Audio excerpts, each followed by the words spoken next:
Hey, how you doing? This is RJ.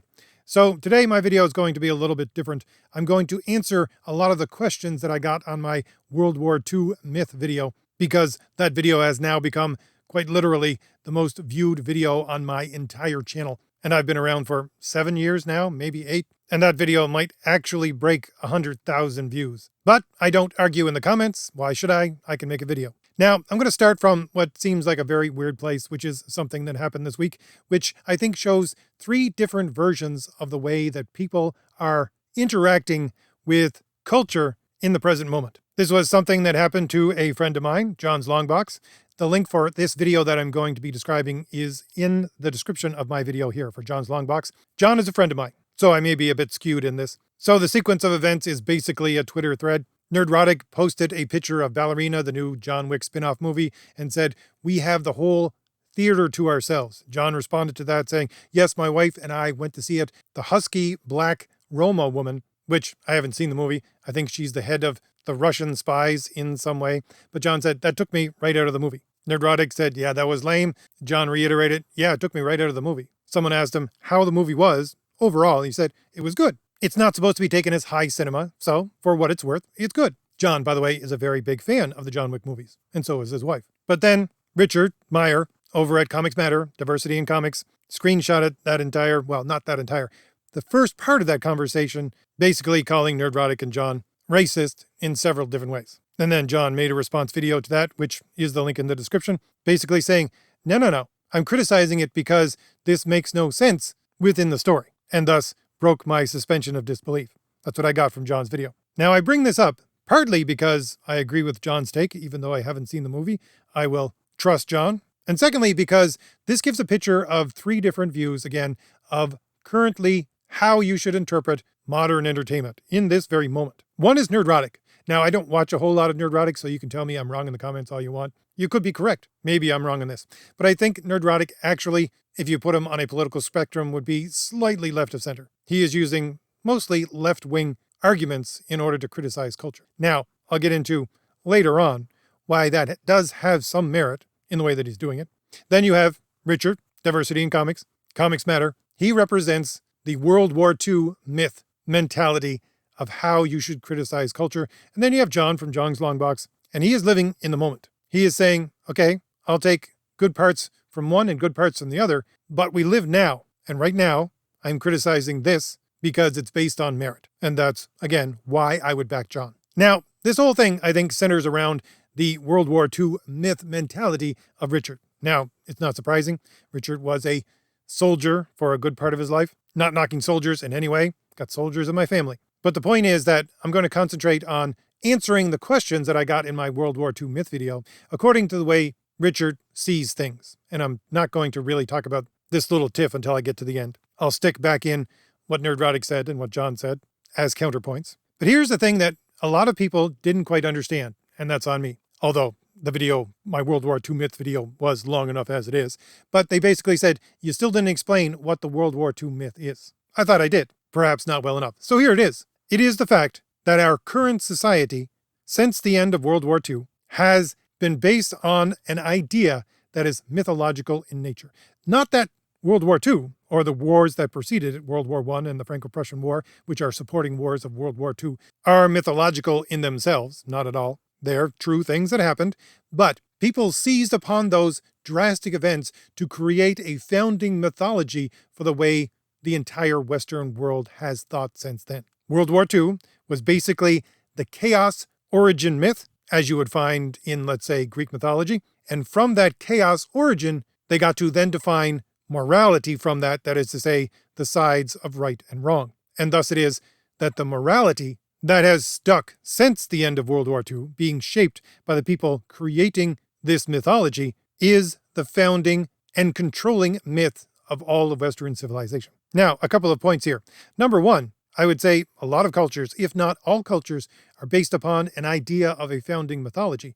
It's just that some of those founding mythologies actually can be traced back to truth. What basically it is that we have to make a rhetorical argument for the way we act morally right now. A rhetorical argument, by the way, being we only have to go back to a certain point because everybody agrees that that point is correct. We don't have to go back to the fundamentals, the principles, the universals, in order to explain why those points of morality from this origin are correct. Now, I would assert that the best quote-unquote mythology, if you need to make one for your society for it to exist, should have recourse to rhetoric in this way, because there are some people that just don't have the time or sometimes the mentality to go back to universals and understand that morality, but it needs to have the ability to go back through reality to the truth to support that morality. And I would assert that the World War II founding myth of our current Western civilization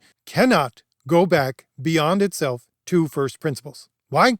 Because it's based on a liberal mentality. Now, what do I mean by that? A liberal mentality is to say a very specific way in defining what liberty is. And that way is to say that liberty from every last thing is good. There is no bad form of liberty. And so if you want to, let's say, liberate yourself from the rules of reality, if you want to liberate yourself from the truth, you go ahead and do so. That's a good thing because all liberty is good liberty. That is contrary to the very basis of Western civilization, which says liberty is good, but only to a point. It's good so far as you liberate yourself from what is false. You cannot liberate yourself from what is true. If you try to do that, you're actually enslaving yourself to an error. And what is the basic difference between these two mindsets? Well, the old way of looking at liberty was the fact that reality, the truth on top of that, precede liberty and define it. And the way that liberty has been viewed in this liberal mentality is that no, liberty itself precedes truth and reality. That is to say, there is no real capital T truth. There's only small t truth.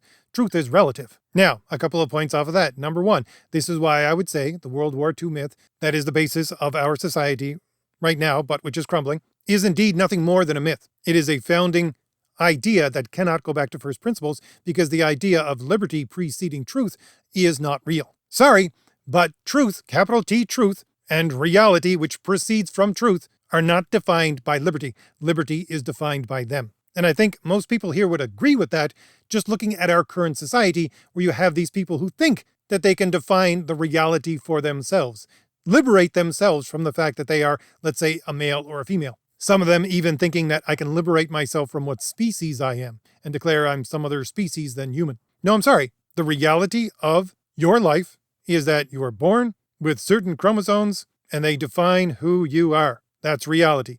And if you want to make even larger arguments about that based on truth, that can be made as well. The second point I want to make is the fact that the people who shaped this morality since the end of World War II, I think, perhaps I'm wrong on this, again, argue with me in the comments if you want, created this mythology from this origin point in an underhanded way in order to present the idea that there is no truth. They basically hid that fact up until about the last 20 years, maybe 30, in order to get the rest of us to go along with it. But make no doubt about it, it is a left-wing, and I would dare to say almost socialist-based idea, because part of this World War II myth is the idea that never again.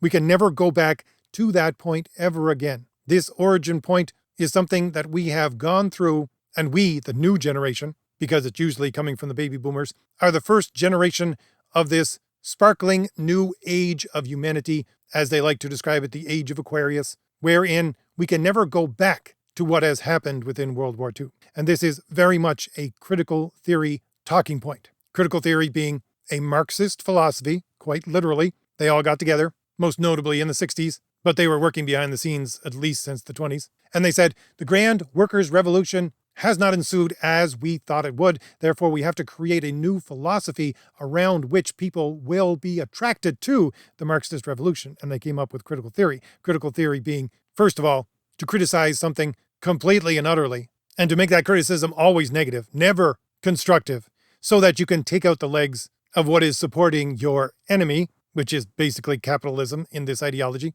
So that's the basic form of it. But one of the key factors within it is the idea of a combination of Marxist end of history and the Hegelian dialectic, which is basically to say that we proceed to the end of history, the Marxist end of history, through Hegelian dialectics, two things coming together in order to form a third.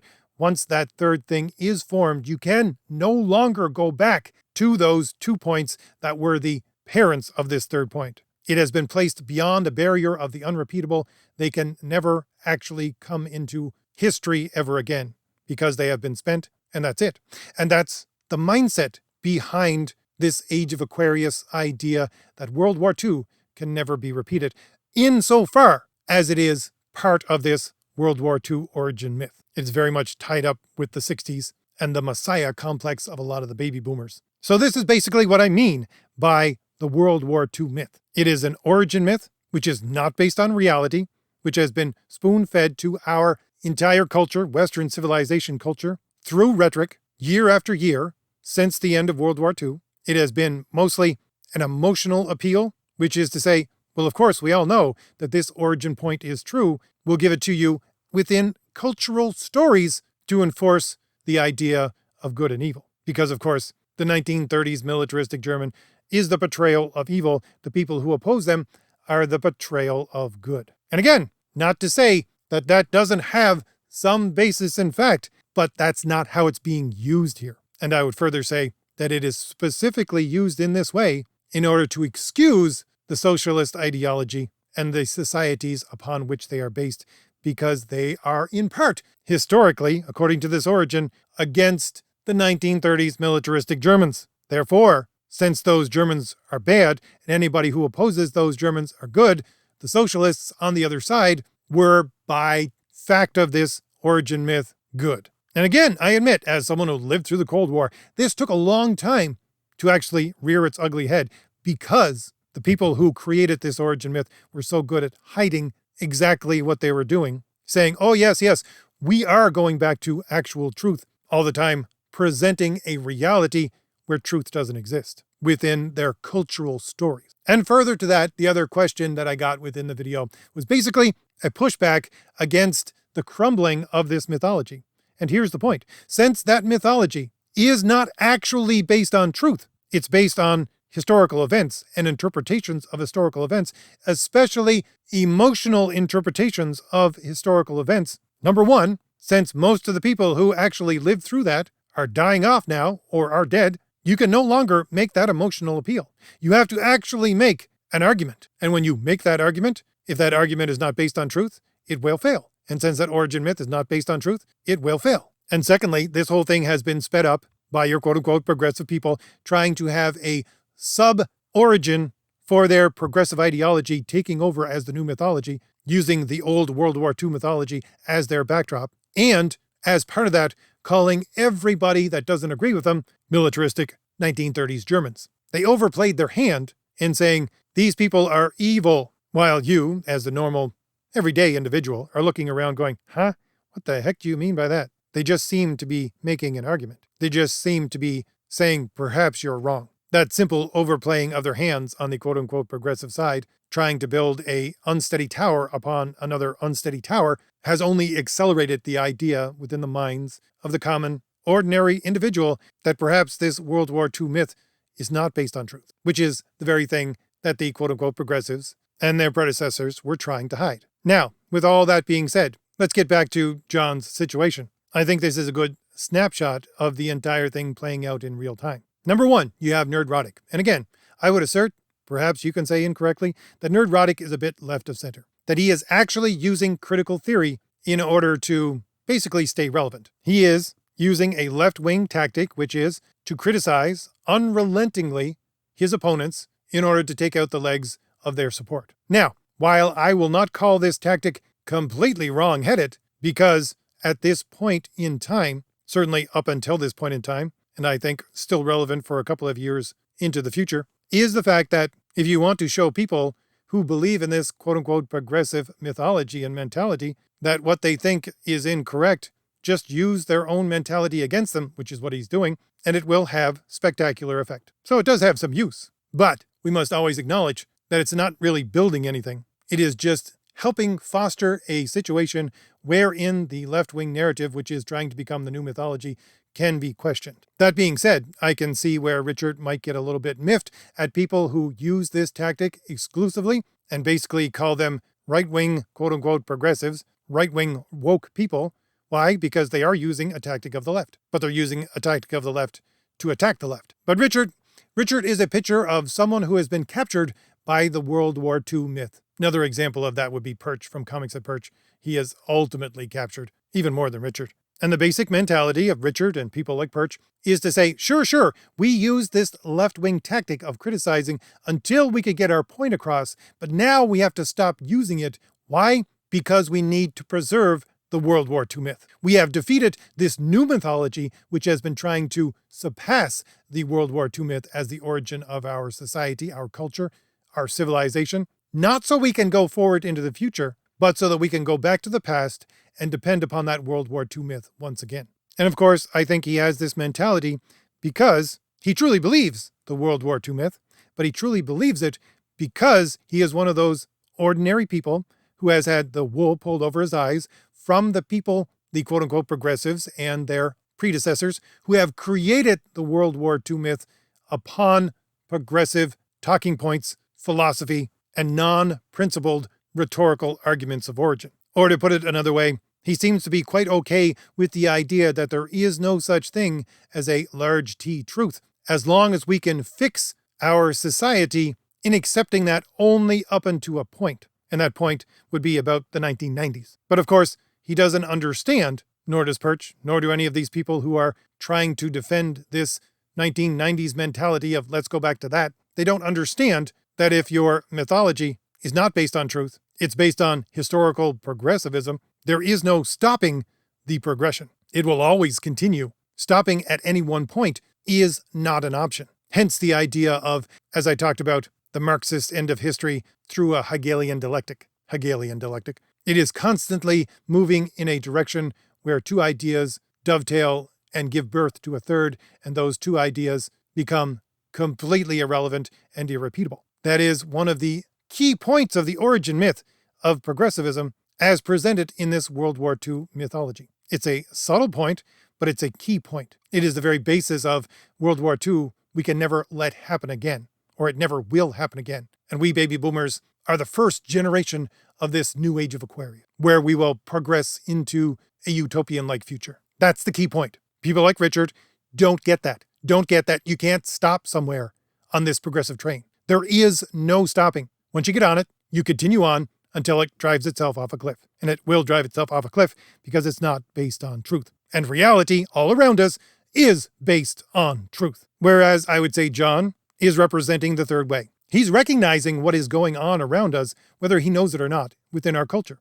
He is recognizing that we're in a gray area where the old mythology is dying, but the new mythology that we're going to base our future civilization on has not emerged yet. And in such a society, the only thing that we can do in order to keep our heads above water is to appeal to pure merit. Now, let's look at Europe. They're trying to stifle that completely by ensuring that people can't even express ideas. They're trying to suppress to make sure that the doors remain shut, sealed to the gladiatorial arena of free speech, free thought, and the competition of ideas. But John being a born and bred New Yorker, he's actually expressing something in a public forum through free speech, saying, yeah, let's have these ideas compete. I don't think this part of the story is actually good for the story. Why? Because it took me out of the story.